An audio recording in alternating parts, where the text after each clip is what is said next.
I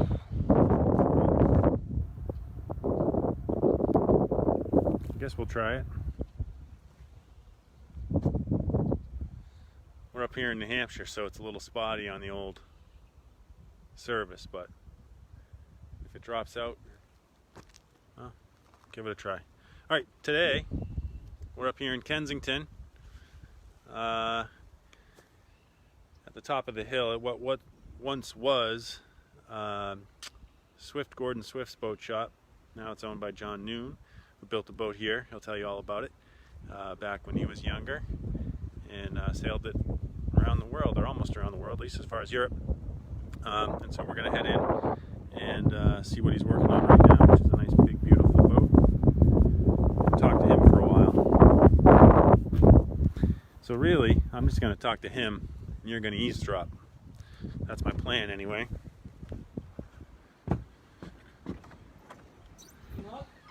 Yeah, well, not with her, but...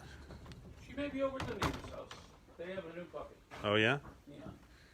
Well, they'll call Abby, and she'll call me. Hey, that's Hey. John Noon. Are we live? We're live. Oh, Memorex. Hello. That's Ivan, Here's Ivan. Employee of the month. Yeah, only employee, but we don't pay him much. but He's an worth independent every- contractor. He's worth every cent of it. I think service will do for now. Anyway, we're here to talk to John and see his boat. How'd you come to? Well, I guess tell us about your history with this place. Well, this place, the shop used to belong to Gordon Swift, who was a local boat builder, and Hero helped a lot of people.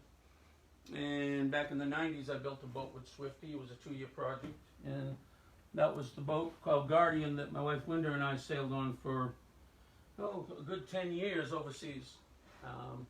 We came home about 10 years ago, and Swifty unfortunately had lost his leg and was in a wheelchair, and I had the opportunity to build another boat for Carrie Hollingsworth, which is out in the shed. And so it was a great time. Eventually, unfortunately, Swifty passed, and Linda and I had a house in New Market. We sold it and purchased this shop, but there she is right there, the dog. Sorry about that. Come on in, Nikki. Good girl. And so, you know, one thing led to another. Linda and I ended up with this piece of property, and this shop on the hill. It's, as you can see, it's kind of old and fallen down, but it keeps most of the weather out. So we've been here. We're going for 5 or 6 years. So that's a long story. Yeah, but you've been here for a lot longer than that. Well, I've been coming here for, Yeah. I think I was probably about 22 or 3, and I was building another boat. Yeah. And I came up to see Swifty because I heard this. He was kind of an old hippie in his time. Yeah. This fellow was building boats wooden boats up on the hill, and I just started my little boat at Myron Cowden's in Amesbury, and I didn't know this guy, never met him, never even heard of him, and I walked out of his shop with an armful of tools and some great ideas. Sounds like somebody I know. Yeah. Doesn't it, Ivan? Is your car filling up with tools from Johnny? Yeah. Well, you can't hang on to everything. You got to pass this stuff on. So at any rate, Swifty and I became great friends through the years, and his wife Doris. She was awesome, and a lot of great friends. But as it turned out, when we sold our boat Guardian in England, I thought I was coming home to build a new boat, and I was, and it was with Swifty, and it was for Carrie. But I thought I was going to build myself a new schooner. That didn't come to fruition for a number of reasons, but I was first thing you do when you get your new wooden boat magazine is go to the back and see where the deals are. The free boats. Everybody does it. You start in free boats and then you go to the ads. Everybody does it until they've got one once. I looked at one last week, as a matter of one of Swifty's boats. Oh, really? President Murph, yeah, she's down in Maryland. But at any rate, I have enough boats. This particular hull was built by a man named... This one here? Yeah. This is an Atkins Vixen, is that what it is? Correct. The design is an Atkins Vixen. Atkins, like Atkins diet. And... which everyone's on right now, right? Because we're all stuck at home. I think they're going with the... what's the other one there? The keto diet? Keto diet. But this particular boat, the one that was built in the 50s, was designed for the sole purpose of doing a circumnavigation. This boat she's really heavily built by any standards. And when we flew out to California, is where she was in the hills. It was just so well built. Yeah, this is your Noah's Ark, right? You found it on Well, top of Mount Ararat. Oh my God, it was up in the mountains, and it took me a year and a half to get it moved off the hill to get it out here. But it was still, even with all the expense, I couldn't have built what we got for 5 times what we paid, including the shipping, because the planking is all 1.5 inch Port Orford cedar, old growth, and there's not one knot in the hull. Yeah. The keel is Douglas fir, everything else is white oak, and then there's some kind of Australian gumwood or something in the floor timbers. But it's all bronze fastened with large copper rivets, large heavy oak frames, and I would have to say when I started this project, my intent was to sail her back to Europe, and I don't know that that's the case these days due to a number of reasons. But got the boat home, and this is like anyone who builds boats. Linda said to me, she really wasn't up for this project or any of the other big projects, and she said, John, I'm just afraid that you're not going to be well enough to finish the boat. And when I said, I don't care if I ever finish the boat. Yeah. Not that I'm trying to drag it on, but if you're a boat builder or whatever hobby you have, when you're doing something you don't want to be doing and you get a few minutes to think about things, what do you think about? Your boat. And I think I build a lot of boats for people who, they may not ever use it, but they want to know that it's there. Mm-hmm. And that's the peace of mind. So. Well, if you have this bug, and it's a very rare disease, Graham has it as bad as any, you just can't help it. And it's been in my blood my whole life. Ivan, who's never had anything to do with boats until he became an apprentice down at Lowell's. That guy. He just likes to... Feels really uncomfortable being on camera. He just likes to make stuff. And he's a very talented guy. But he's starting to get a little interest in boats and asking the right questions. I'm hoping we'll lead him down the right path. But his goal is to get on, go to Mass Maritime and become a merchant seaman. So that's pretty much the same. You better start liking boats. Yeah. But the boat is really exceptionally well built with the best materials, and starting with the ballast alone, Let's go look at it.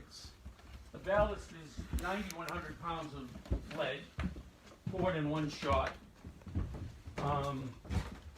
It doesn't look that big from the side, but if Graham can get a picture from the bow, it's about 2.5 feet wide. It is a huge piece of lead. And that ballast, of course, on a sailboat is to help keep the boat upright. Got my... When you put your sails up. We also have to add an additional 1,500 pounds of lead internal or 1,500 pounds of anything. But internal ballast, there will probably be lead. She is not going to be a race boat. Go around the marks in a hurry race boat. She is a boat designed to go downwind, which is the direction you go if you go from east to west around the world. So you're running before the wind, and this boat will take any kind of seas that you can throw at it. Any kind of seas.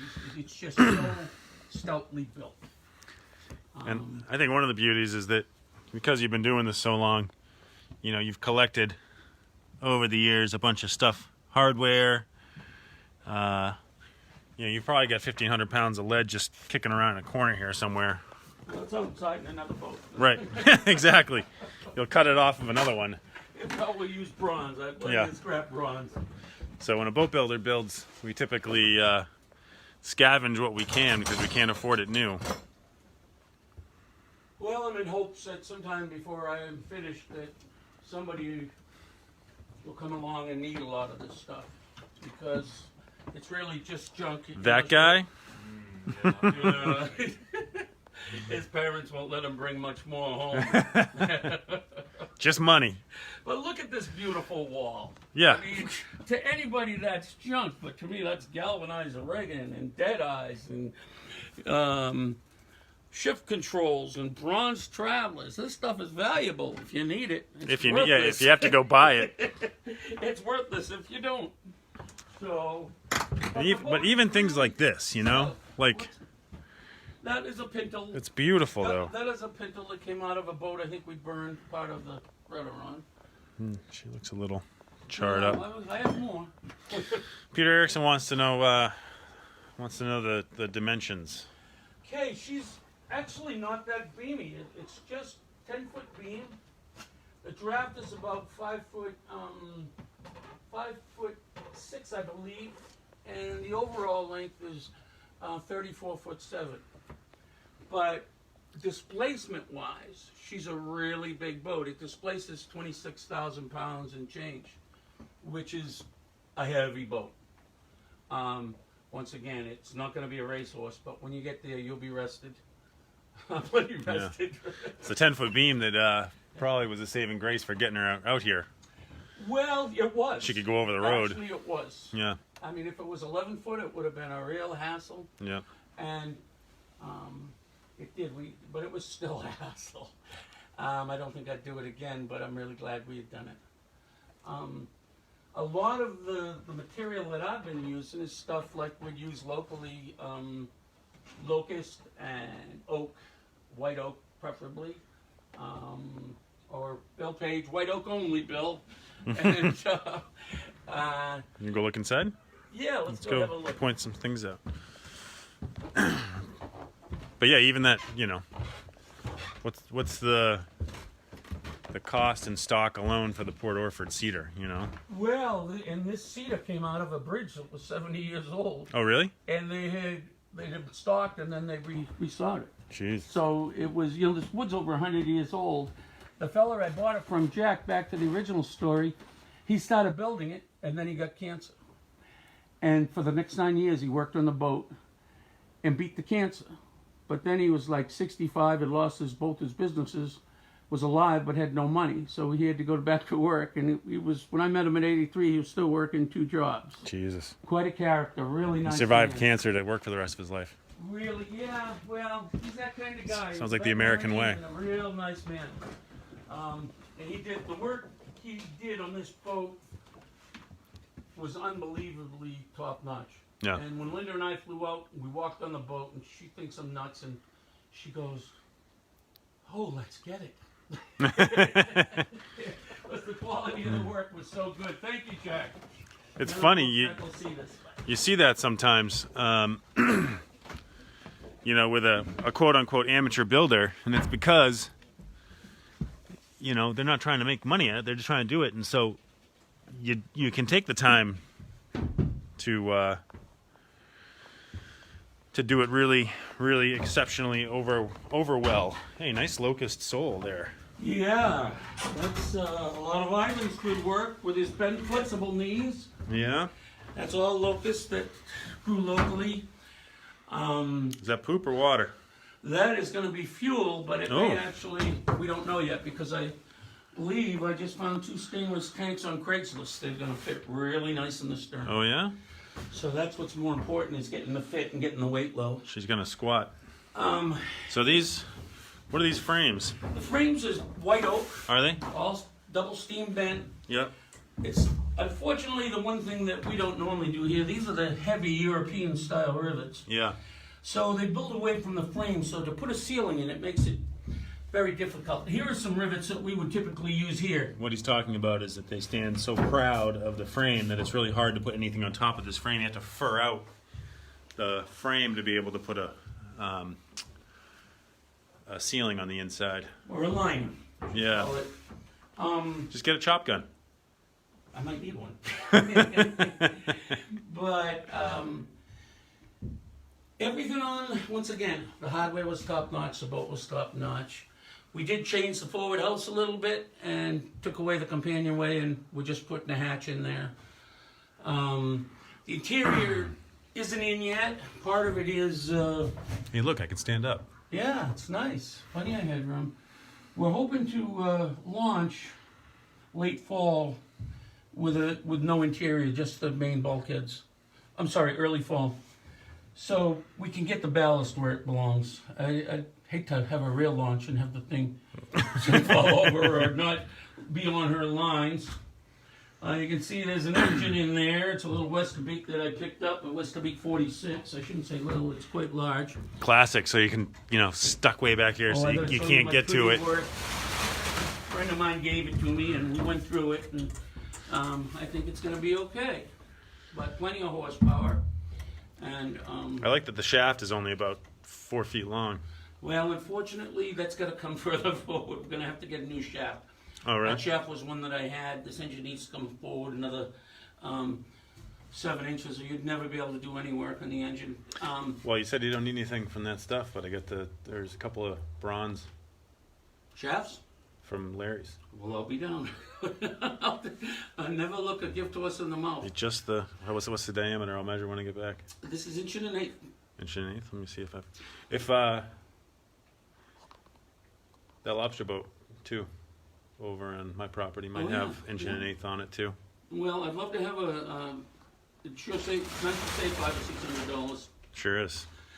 One of the major changes we did to this boat that most offshore folks wouldn't approve of, and rightly so, is that we took out, a boat like this usually has a small footwell that you could probably only hold about 30 gallons of water in, maybe 40. That way, if you ever ship a wave, it's gonna bail quickly, and it's not gonna affect the stability of the boat or sink the boat. We've changed this quite a bit. There will be blocked off lazarettes, but due to my immobility issues, my legs, couldn't climb over a bridge deck anymore. I'm gonna have a lip about here. We'll have heavy offshore boards that'll stay in if you're ever offshore, and typical drop slides. But for coastal cruising, I expect that I'll be able to walk in and out. My latest boat, that Linda and I have, is a great boat. Unfortunately, ergonomically, it doesn't work. It's very painful to sail. So, this was a big change, and like I said, the average guy may not approve of it, but your average offshore sailor. But let me get it finished first, and then you can judge. Here, I just want to show you some of Ivan's nice work. This is some of the work he did this week. I'm very fortunate to have this lad here. I lay things out for him, make notes, tell him how I like it, and you can't, look at these beautiful joints. That's set in. And there's a boy who's only 18 years old. I shouldn't say a boy, he's a man. But he does amazing work. Set in up there. And it's a real blessing to have him. So. Where's the dovetail, Ivan? Come on, buddy. Come on, read Bud's book. Dovetails aren't worth the effort. They're not worth the effort. So from here, the plan will be we just started putting the plywood down on the deck yesterday. And then hopefully next week, make the eyebrows and think about glassing the tops in. I still have to put the hardware in for the hawse pipes on the in the rails. The hawse pipe is where your lines go through instead of a chalk. And when you have a bulwark as such, it's a lot easier to fail your lines and it keeps them captive. Are you gonna wrap the glass over the top and then put the eyebrow on it? Be a drip edge as such that comes out here about a ½ inch or 5/8 that this gets radiused over. Mm-hmm. And then we run the glass down to it. Then we put a half round nosing all around the cabin, and that'll hopefully keep some of the water off the side of the cabin here. Look at these beautiful port lights and stuff. I mean, Yeah, aren't they great?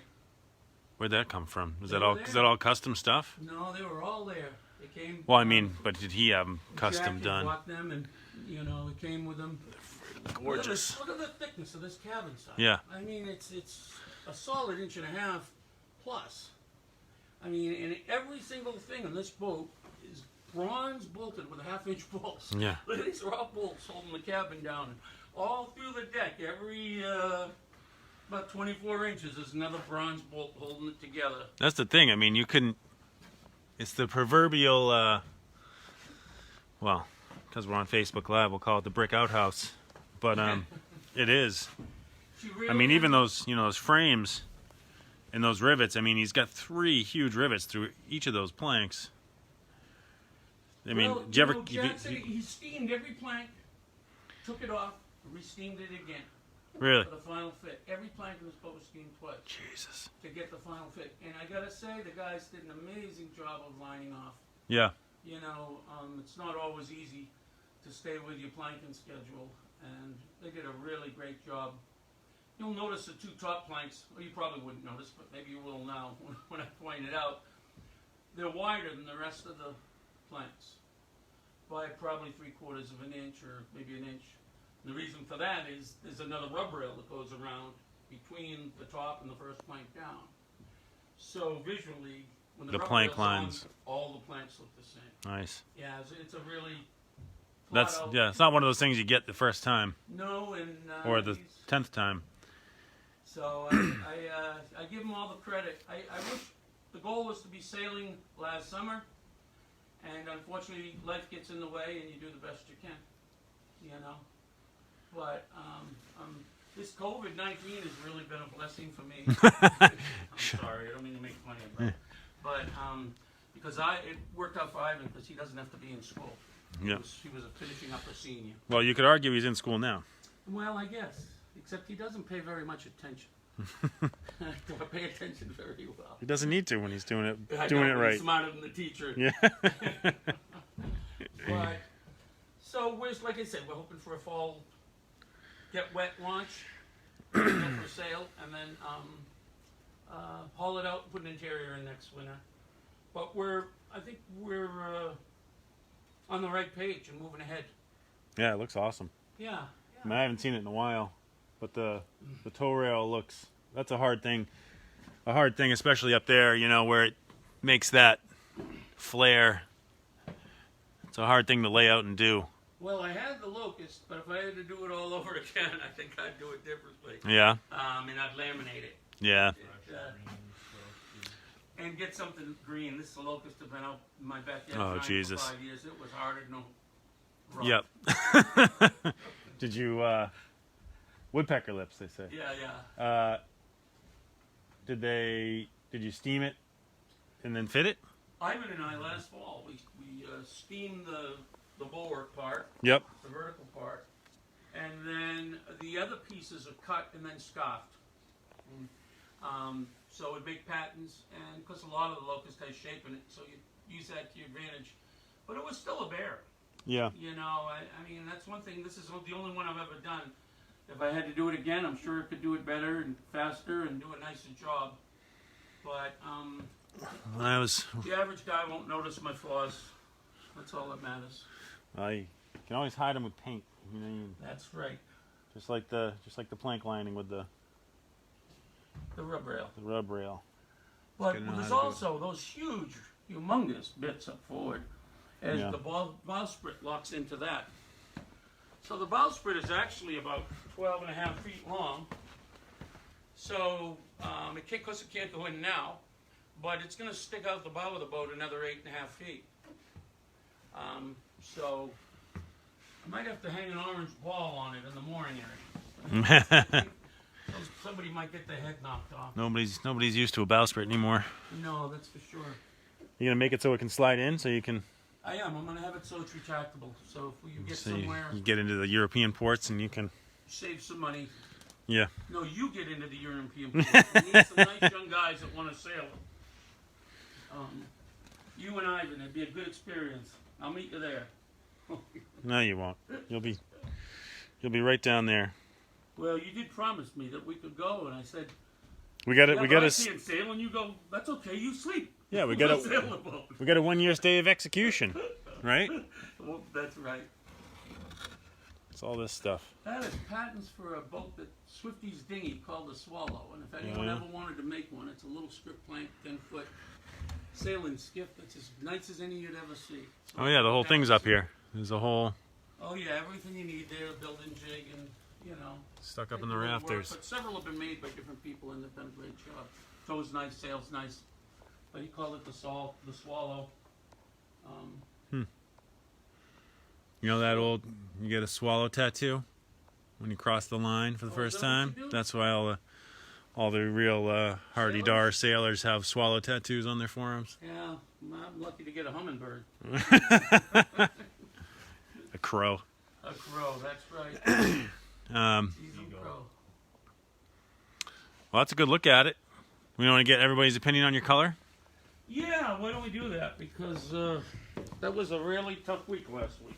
John's trying to figure out what color to paint the hull, and there's some wisdom to it. If you're going to be in a hot environment, you don't want to paint it black because it'll dry the planks out, and the inside will be cool and the outside will be hot, and it'll be all...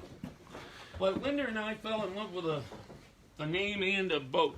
I mean, a song by Richard Thompson called Vincent 52, and with Jack Vincent was the original builder of the hull, and the song is about the girl in the song. Her name is Red Molly. So this whole side was red last week, and we were going to keep it red, and then we put it on Facebook and got like 132 different opinions of what color to paint it. But most of them said red. But common sense came through, and I think that it's going to stick with the beige color. It's better for the boat. I think the colors will go better and it'll be easier. Plus, I'm a big mouth. I usually cause trouble. I don't need a big red boat painted out going into harvest. I can do that on my own. So, For the first time in your life, you're trying to blend in? yeah, I know, huh? Jeez. Isn't she beautiful, though? She is. It is built. It is so rugged. It is. I like how plumb the stem is. Yeah. And just, I mean, if you wanted to, you could keep the rig out of it, and I mean, you'd have a nice canal boat. You know, you could just put a... Don't think it hasn't crossed my mind. Just put a pilot house on right, it, and but you're there. I couldn't do it. But speaking of rig, look at the mast. It's your good old New England spruce. Yeah. New England, this was staging planks from down Yep, at the lumber yard. exactly. We dried them for a year. And I think there were 14 different pieces all scarfed together. Are you going to do the Deadeye thing? Or are you going to do No, I'm turnbuckles? going with turnbuckles. It's easier unless I can find someone to make me some dead eyes. I don't have time. Oh, Deadeyes are easy. Well, I just have... But then you got to tension it. It's a lot. The tensioning is a lot. Well, I have trickier. I look at this scrap here. I happen to have all the turnbuckles I need and all the hardware I need and all. You know, I got enough stuff. You have anyone want to build a boat? Come see me. Don't give anyone your address. Just you know, come in. It's going to be all cleaned out. Be sold to the scrap yard. I don't know. Oh, look at this beautiful windlass. $1,000 windlass for $130 scrap at the scrap yard. Look at that. Never go into a scrap yard without checking out their bronze pile. But they let you in. They do with nickel. Oops, I shouldn't tell that. They used to at Wentworth, but that went away. Yeah, I know. They used to have some good stuff over there at Wentworth. So, here's another thing. These are parts of the mast that, you know, we made basically. You don't do much of this day and age, but you make a wooden pattern, and then you send it out to the foundry, and this is what you end up with. These will slide down the mast at the different heights, and that's where we'll hook up our rigging. Ivan, you want to show them? Did you fit them, Ivan? Because I did fit them. that's usually a pretty big pain. Yeah, so yeah, each ring is tapered, so they wedge onto their ring nicely. And they can't go any further south. No, they can't. Yeah. Well, got a There's shoulder. little shoulder. Yep. Yeah, he did a good job. Those are beauties. Now make sure you drill the hole correctly. Sucks when you get it all fitted and you screw up the hole. Wouldn't be the first time. Yeah. But they call them cross trees. Every other boat I ever had, they called them spreaders. But it's a cross tree, and Those are big enough to stand on. they're pretty rugged. Those going to go here? No. Yeah, there are some hounds. I think that's the word you'd use. Yeah. That go here. And That's those. the one for the other side. Yep. And then the cross trees sit on that. Gotcha. And this stuff's picked up a lot of stray paint Yeah. through the last year. I should have covered it better, but sometimes it's just hard enough to get the work done. But yeah, you could certainly stand on those cross trees. Those are rugged enough. You could. Once the hell are you going to get me up there? Wait. bosun's chair. Cool. All right. Well, are there any questions from the wider world out there for John Boy and Ivan? Here's one thing I think would be interesting. Yeah. The original boat has been sailing around the world twice. And if you look up Atkins Vixen, if you look up Atkins, you're going to get a diet. If you look up Vixen, you're going to get porn. So look up Atkins Vixen, okay? I like them both. And there's a lot of great information. There was the second fellow to sail it around the world was a fellow named Bruce Kalabowski. He was an apprentice at I believe at the apprenticeship shop up in Rockport. Well known around here, but I think he's from British Columbia. The boat had been rebuilt, and he and his wife, girlfriend at the time, took off for a trip around the world, and on the way stretched it into 10 years and had 2 children, and just wonderful stories. He's done a lot of terrific writing about technical stuff and also life aboard with a family. So look it up. It's really nice, interesting reading, seeing how we all have extra time. And here comes the boss. Wait, Linda. Hello. Welcome to the shop. Linda, you're done commenting. Now you're here. Linda was watching from the house. You look good. You look good. Good project. All right, I don't see any questions from out there, so if you want, you can hit these guys up on Facebook. They're pretty popular on. Yes. You guys are watching this on Facebook. Facebook. What are you guys? Linda John Noon. Linda John Noon. And once again, anyone out there is watching who's doing a project like this or has any interest in a project like this, give me a call and I'll try my best to talk you out of it. Yeah. But seriously, we've got plenty of time to share. We try to keep working while we're talking. And best time to come is to visit is at lunchtime. And or at 4:30. Yeah. Somebody's phone. That's good. Well, I guess that's it. All right. That's it. Nice to see everybody. Thanks, Johnny. Okay. Anytime. Thanks, Ivan. Give him a good wave. Want a close Come up? on, Ivan. Give Big him a close wave. up for Ivan. All right. We'll see you next week with something else. I don't know. Guess we'll figure it out, but it keeps getting more interesting. Maybe we'll go talk to Harold next week.